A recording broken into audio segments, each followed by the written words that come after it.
Welcome back to my YouTube channel tech mechanical and electrical. National seeds corporation limited NACL का तरफ से finally बहुत इंतज़ार करने का बाद परमानेंट पोस्ट पर रिक्रूटमेंट पब्लिश हो गया। लगभग 4 से 5 साल बाद NACL का तरफ से फिर से रिक्रूटमेंट देखने को मिल रहा है। ये all over India permanent job है और इसका डिटेल नोटिफिकेशन ऑफिशियल साइट पर आज अपडेट किया गया और इसका डिटेल डिस्कशन आज का वीडियो में मैं आप लोगों के लिए करूंगा। आप सभी स्टूडेंट जब भी कोई भी परमानेंट रिक्रूटमेंट पब्लिश होता है उसी का मैं अपडेट देता हूं। कोई भी अप्रेंटिसशिप या प्राइवेट जॉब का मैं अपडेट फालतू का अपडेट मैं यूट्यूब चैनल पर नहीं पोस्ट करता हूं। तो ये आप सभी के लिए बहुत इंपॉर्टेंट है। अब पूरा वीडियो को आप देखिए। एम्प्लॉयमेंट नोटिस, एडवर्टाइज नंबर आप चेक कर लीजिए, डिटेल्स ऑफ पोस्ट, इसमें total number of post, category wise कितना पोस्ट वो आप देख लीजिए। मैं टोटल नंबर ऑफ पोस्ट बता के चलूँगा। डेप्यूटी जनरल मैनेजर विजिलेंस एक पोस्ट है, असिस्टेंट मैनेजर विजिलेंस एक पोस्ट है, management trainee HR 2 post, management trainee quality control दो post, management trainee electrical engineering एक post, senior trainee vigilance 2 post, trainee agriculture. NACL में एग्रीकल्चर का सबसे ज़्यादा सीट होता है 49 सीट, ट्रेनी क्वालिटी कंट्रोल के लिए 11 सीट, ट्रेनी मार्केटिंग के लिए 33 सीट, ट्रेनी ह्यूमन रिसोर्स के लिए 16 सीट, ट्रेनी स्टेनोग्राफर के लिए 15 सीट, ट्रेनी अकाउंट के लिए 8 सीट, ट्रेनी एग्रीकल्चर स्टोर्स के लिए 19 सीट, ट्रेनी इंजीनियरिंग स्टोर्स के लिए 7 सीट और ट्रेनी टेक्नीशियन जो ITI पर स्टूडेंट के लिए है इसमें डीजल मैकेनिक के लिए 6 सीट, इलेक्ट्रीशियन के लिए 3 सीट, मशीन मैन जिसमें मशीनिस्ट स्टूडेंट फॉर्म अप्लाई कर सकते हैं 3 सीट, ऑटो इलेक्ट्रीशियन स्टूडेंट के लिए 3 सीट, वेल्डर के लिए 2 सीट, प्रोसेस प्लांट ऑपरेटर जिसमें ITI fitter student form apply कर सकते हैं 3 सीट और ब्लैक स्मिथ में 1 seat. Total number of post 21 category wise vacancy आप चेक कर लीजिए। Total number of post 188। Place of posting service liability, इसमें देखिए आपका पोस्टिंग कहाँ पर होगा ये आपको बोला है। देखिए NACL का काफ़ी यूनिट्स है ऑल ओवर इंडिया में, तो आपका कहीं पर भी पोस्टिंग दिया जा सकता है।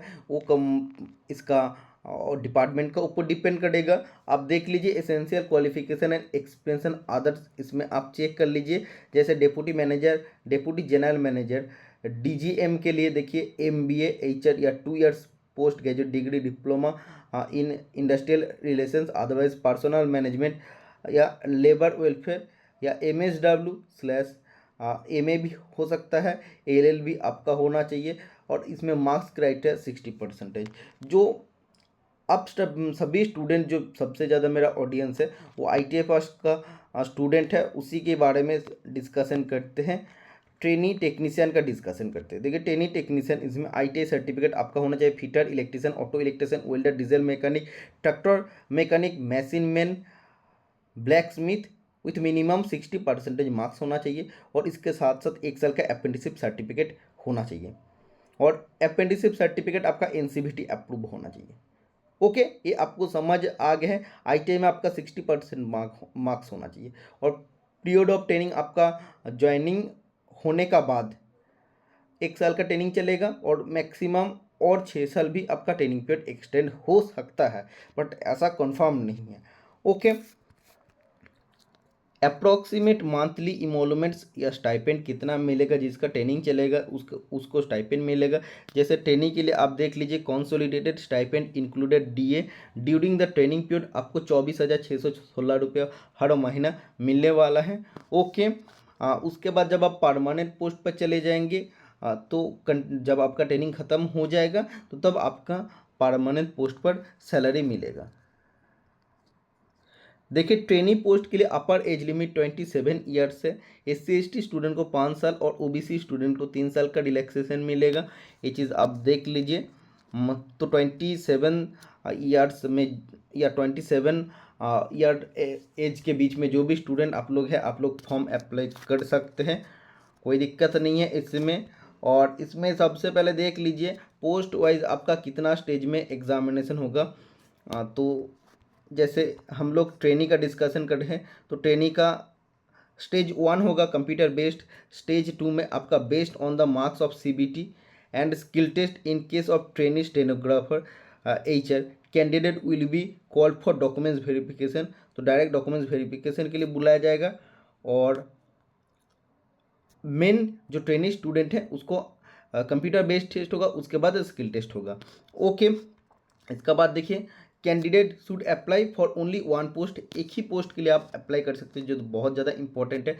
पैटर्न ऑफ एग्जामिनेशन आप देख लीजिए, इसमें आपका सीबीटी एग्जाम होगा। सीबीटी एग्जामिनेशन का ड्यूरेशन 90 मिनट्स है। एनएससीएल का अगर आपको पीवीएस क्वेश्चन पेपर देखना है, पीवीएस क्वेश्चन पेपर मेरा यूट्यूब चैनल से मिल जाएगा, आप लोग ज़रूर यूट्यूब में उसको आप सर्च करके चेकआउट कर सकते हैं। CBT duration 90 minutes, total number of question 100, इसमें 70 क्वेश्चन आपका डिसिप्लिन रिलेटेड, आपका सब्जेक्ट नॉलेज रिलेटेड क्वेश्चन होगा, ट्रेड से क्वेश्चन होगा, और 30 क्वेश्चन में आपका aptitude, reasoning, current affair, general knowledge, computer, इनमें से होगा।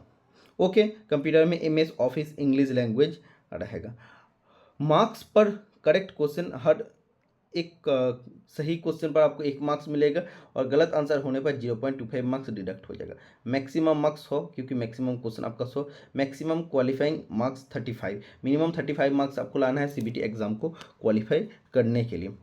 तो देखिए, शॉर्ट लिस्टिंग ऑफ कैंडिडेट इसमें बोला है, अगर आप 100 में से 300 मार्क्स लाते तो आप सीबीटी को क्वालिफाई करते हैं, बट ऐसा नहीं है कि आप क्वालिफाई करने मतलब ही आपका सिलेक्शन हो जाएगा या शॉर्टलिस्ट हो जाएंगे। शॉर्टलिस्ट आपका कुछ रेशियो में बुलाया जाता है। ओके, नेक्स्ट स्टेज के लिए देखिए, आपका रोल एंड रिस्पॉन्सिबिलिटी जॉब में क्या होगा। ट्रेनिंग में all operational level work in field and office एवं field related all operational work आपको करना पड़ेगा। टाइप ऑफ एंगेजमेंट देखिए, सभी पोस्ट का रेगुलर एम्प्लॉयमेंट है, सिर्फ मैनेजमेंट ट्रेनिंग, सीनियर ट्रेनिंग और ट्रेनिंग का सबसे पहले 1 साल का ट्रेनिंग चलेगा, उसके बाद आप रेगुलर पोस्ट पर आपको ऑब्जर्व किया जाएगा, और ये 100% आपका हो जाता है।